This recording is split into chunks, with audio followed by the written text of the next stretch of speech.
तो जनाब ज़ैनब अब्बास ने इंडिया वालों से माफी मांग ली है कि वो जो ट्वीट्स थे वो मैंने ही किए हुए थे और जो मेरी सोच थी वो पहले वैसी ही थी, लेकिन अब जो है मेरी सोच वैसी नहीं है। और अब जो है मैं इंडिया वालों से माफी मांगती हूँ जो मेरे ट्वीट्स वायरल हुए उनकी वजह से। अब अगर देखा जाए तो ज़ैनब अब्बास ने तो माफी मांगी है और साथ में ज़ैनब अब्बास ने यह भी बोला है भाई कि जो मैंने जो किया बिल्कुल गलत था और इंतहाई घटिया था। फिर उसके बाद ज़ैनब अब्बास ने एक और बात ये बताई है कि मुझे डिपोर्ट नहीं किया गया था और न ही जो इंडिया छोड़ने के लिए मुझे मजबूर किया गया था, बल्कि ऑनलाइन जो बातें हो रही थी मेरे खिलाफ कि भाई साहब ज़ैनब अब्बास ने ये किया, इस पे केस होना चाहिए, और जो रिपोर्ट की गई थी उससे मैं डर गई थी और डर के मारे मैं खुद जो है वो इंडिया छोड़ के वापस आ गई थी। ये ज़ैनब अब्बास ने खुद बोला। अब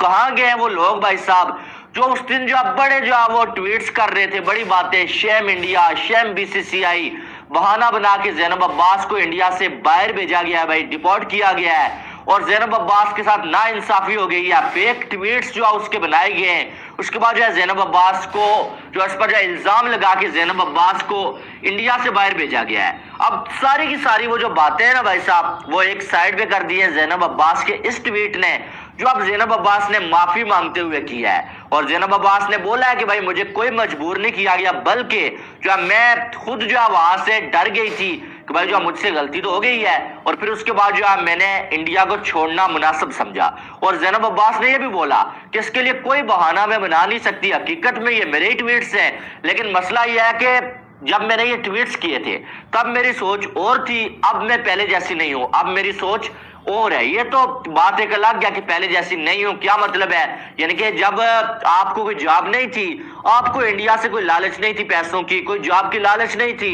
आपको इतना जो आप जो फेमस नहीं हुई थी, तो आपकी सोच वैसी थी। अब आप जो फेमस हो गई हैं, आपको इंडिया से अब जॉब मिलती है, आप जो वो स्टार स्पोर्ट्स के साथ आपके कॉन्ट्रैक्ट हो जाते हैं, आईसीसी के साथ आपके कॉन्ट्रैक्ट हो जाते हैं, तो आपकी सोच बदल जाती है। यानी कि किसी की सोच बदलने के लिए पैसा या जॉब काफी होता है, ये मेरी समझ में नहीं आया। चले वो एक अलग बहस है, लेकिन ये जो बहुत सारे लोग बातें कर रहे थे ना कि इंडिया को शर्म आनी चाहिए भाई साहब, जो ज़ैनब अब्बास को धमकाया गया, ज़ैनब अब्बास को डिपोर्ट किया गया है भाई साहब, और ज़ैनब अब्बास की जान को खतरा था, वो सारी बातें उसने जो साइड पे कर दी हैं कि भाई साहब गलती मेरी थी, मुझसे गलती हुई थी और उस गलती की मैं माफी मांगती हूँ। बेशक ऐसी गलती की माफी नहीं होती है, क्योंकि आप किसी के मजहब के खिलाफ, जो किसी की ऐसी हस्तियों के खिलाफ बात करते हैं जो उनके लिए जो बड़ी रिस्पेक्ट होती है लोगों के दिलों में, तो जो वो इसकी माफी तो नहीं होती है। लेकिन ज़ैनब अब्बास ने अच्छा किया कि अब माफी मांग ली है